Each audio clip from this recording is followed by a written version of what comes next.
All right, so today I'm going to break down the newest allegations from Russian Ministry of Defense pertaining to the U.S. biological weapons production in Ukraine. These are the newest allegations. These are official. This was put out through the Russian MOD. It was posted on the Russian Ministry of Foreign Affairs account on Twitter, as well as the Russian MFA and MOD accounts on Telegram. This is not a conspiracy theory. This is not 4chan. This is not made up. This is real. These allegations were put forth to the UN. This is Lieutenant General Igor Kirillov. He's the highest-ranking biological official in the Russian military, and he put forth this briefing yesterday morning. So we're going to break down piece by piece, because I know that some of you are lazy, and you just like to read the headlines.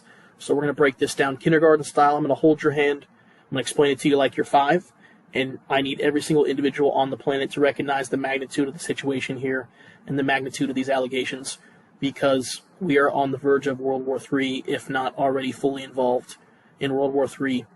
So let's break down these slides. Let's break down all the individuals, government entities, non-government entities, big pharma companies, and the biolabs in Ukraine. Let's start at the top of the brief. Chief Nuclear, Chemical, and Biological General Igor Kirillov put this out. They directly accuse the United States of violating Articles 4 and Article 1 of the Bioweapons Convention. If you're familiar with the Bioweapons Convention in 1972, you'll know that nearly every nation on the planet recognizes this treaty. They understand that bioweapons are bad. It's never been violated, allegedly. However, Russia have now accused the United States of violating this treaty by the use of dual-use research. You're going to want to remember that term, dual-use. This is how the United States use defensive research to create bioweapons and do it under the guise of defensive research. They take a pathogen and they increase its transmissibility and lethality in humans, and then they use that pathogen they created to study it so they can preemptively make pharmaceuticals to treat this pathogen if it were to naturally mutate this way in nature. However, in the process, they are creating a bioweapon itself, which does have the capability to get out and kill millions of people if it were to either be released or escape somehow, which we saw with SARS-CoV-2. It got out, or it was let loose, and killed 7+ million people across the world. So you can claim that it's not a bioweapon, but it has the capability of a bioweapon. If it walks like a duck and it quacks like a duck, it's a duck. The United States are creating biological weapons, but they've been utilizing a loophole to essentially circumvent the Biological Weapons Treaty. And Russia have put their foot down, and this is their response. They also accuse the U.S. of violating Article 4. They failed to implement a national initiative to detect, respond to, legislate, and regulate all the different biological weapon production from their countries. Essentially what they're saying is that not only did the United States not go out of their way to stop bioweapons production, they were actively involved in it themselves. So, in short, bioweapons are bad, not supposed to make them. The United States are making them as per Russian allegations, and Russia want accountability for this bioweapons production. They claim that the indirect violations were the construction of military biolaboratories around the borders of geopolitical opponents, such as you'll see in Taiwan, Ukraine, Georgia, the country, Kazakhstan, all these different areas that are close to Russia and China. They no longer want the U.S. to be able to construct military biological laboratories on their border, because they're using it to, as you'll see in allegation 2, they're doing it to collect strains of particularly dangerous microorganisms endemic to certain territories. This gets into the genome-specific bioweapons that are in production now. As you might have heard from RFK Jr. or from Democrat Congressman Jason Crow, this technology does exist. The United States do have the capability to create bioweapons that are specific based on geographic location, nationality, specifically DNA sequence. So they have the capability to ethnically cleanse people, basically. This is why Russia and China don't want them to have these biolabs close to their borders, because they're able to study these endemic pathogens that they could utilize to take out their homogeneous militaries. Russia and China are predominantly Russia and China, Russian and Chinese individuals in their militaries. The U.S. military is very, very diverse, so homogeneous, ethnically cleansing bioweapons would have significant more capabilities against Russia and China as they would towards the United States. So this is why the United States have looked to weaponize this area of warfare, because it is extremely beneficial to them and extremely lethal to their enemies. So let's get into the actual individuals, government entities, and non-government entities that Russia have accused the United States of being the main, criminals behind this bioweapon and money laundering plot. Let's start at the top. They claim that the U.S. Democrat Party were the main ideologists behind this plot. Those are their words, not mine. They claim Barack Obama, Joe Biden, Hillary Clinton, and George Soros were the string pullers, the lever pullers, these are the bad guys. These are the ones that have facilitated this plot and did it to enrich themselves as well as advance their political power, and are able to hold on to political power. You'll know that the main benefactor of COVID-19 was Joe Biden, because he won the election based on mail-in voting, which is only made possible based on COVID-19, which Russia have alleged the United States released intentionally to make sure Joe Biden won. So here's how they claim it worked. They claim that these four individuals were the ones that came up with the plot.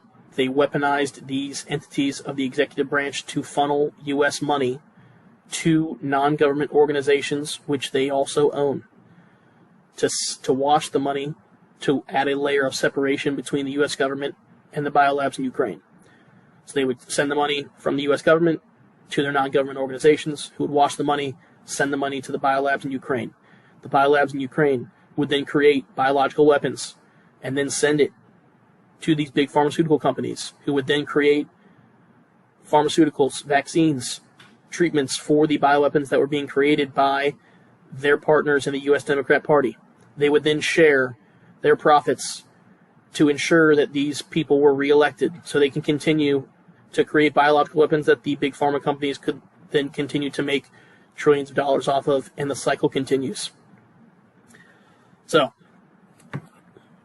the main executive entities that they claim were involved were the Ministry of Agriculture, U.S. DoD, Department of State, CIA, Defense Threat Reduction Agency, you'll know that if you've been following me, the CDC, the Agency for International Development, Walter Reed, as well as the United States Army Medical Research Institute of Infectious Diseases. So these executive entities were given objectives from the people of power, who were, at the time, President Barack Obama, Vice President Joe Biden, Secretary of State Hillary Clinton, and their puppet master George Soros, who was the main lobbyist to Big Pharma. So he was kind of the in-between man between Big Pharma and the Democrat Party, who were ruling the country at the time of Barack Obama's presidency.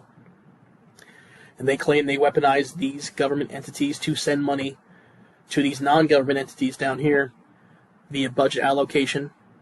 So all these different things that the United States were funding with your tax dollars were sent to these foundations, which were owned by the ideologues themselves for the most part. You'll recognize some of these names as the Bill and Melinda Gates Foundation, the Clinton Foundation, Rosemont Seneca Foundation, that's Hunter Biden and Joe Biden's foundation, Open Society Foundation and Soros Foundation, those both belong to George Soros. The U.S. Civilian Research and Development Foundation, the Rockefeller Foundation, you'll recognize that name. EcoHealth Alliance, you'll recognize that name, and we'll talk about that more later. Pilot Growth.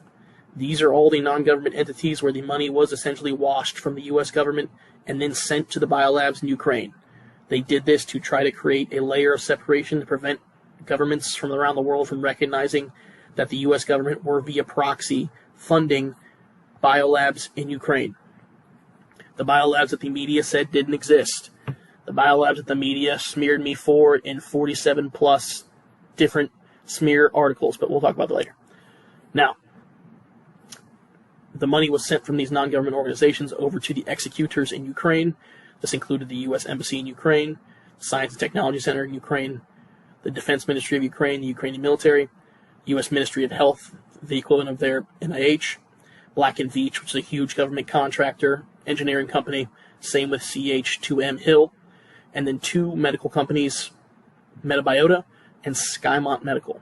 You'll recognize Metabiota as Hunter Biden's biolab company owned via Rosemont Seneca, which is essentially Joe Biden's biolab company, which Russia claimed created COVID-19 and made Joe Biden president.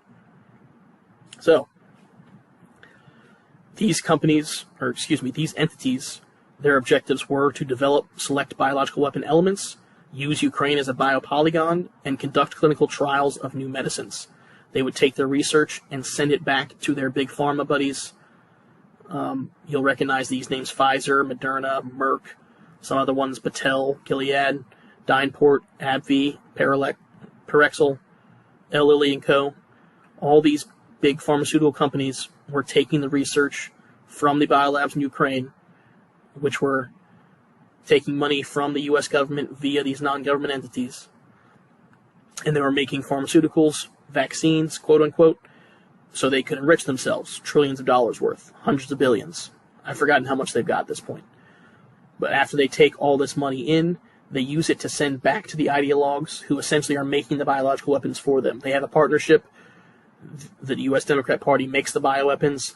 Big Pharma cures the bioweapons, allegedly. They make all the money. They share the money. And these people keep making bioweapons, and we do this process over and over. And the Russian military claims that Big Pharma were ensuring profits and financial support for election campaigns. So they had a financial interest in making sure that these people maintained their power. That's what Russia are claiming. Russia claimed that Big Pharma and the U.S. Democrat Party had a partnership to ensure they stayed in power so they could keep making pathogens that were escaping in order to supply Big Pharma with constant need for vaccine production to keep them filthy rich and essentially to, as Igor Kirillov says, take over the world. Now, we have all this information, and it's been submitted to the UN. The financial documents are there. We can go over them here. There were documentation from EcoHealth Alliance, U.S. Department of Health, going back as early as 2014, searching for new strains of coronaviruses. If you've been following me for any amount of time, you've known that I've gone over this via the PREDICT program. That's through USAID, as if you've been following RFK Jr. for any amount of time, is a CIA proxy. USAID were looking for coronavirus species in Ukraine as early as 2014. So Russia have extreme belief to suggest that the United States were intentionally looking for COVID-19 to weaponize it to use as a biological weapon.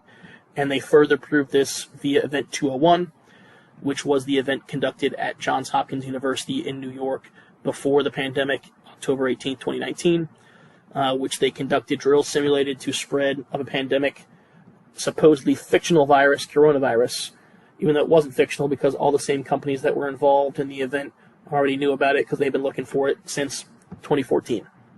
So, what do we have here?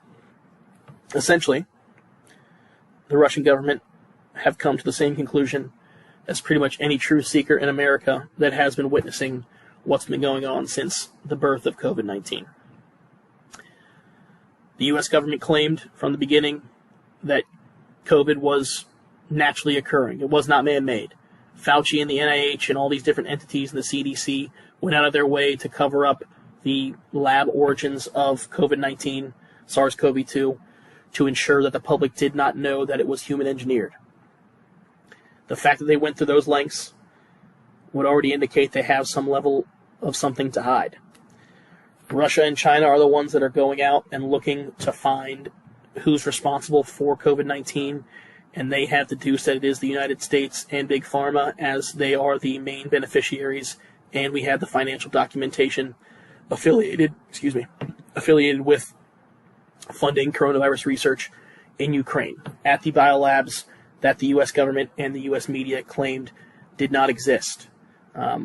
That's how I got my rise to fame, is by writing that thread about the U.S. biolabs, and it got nuked all over me talking about these biolabs, specifically because the media, who are owned by Big Pharma, have a serious financial interest in us not knowing about these biolabs in Ukraine, us not knowing that COVID-19 was human-engineered, and us not knowing about this massive plot that they've been utilizing to create biological weapons, to keep themselves enriched and keep themselves making vaccines so they can take over the world via financially and politically.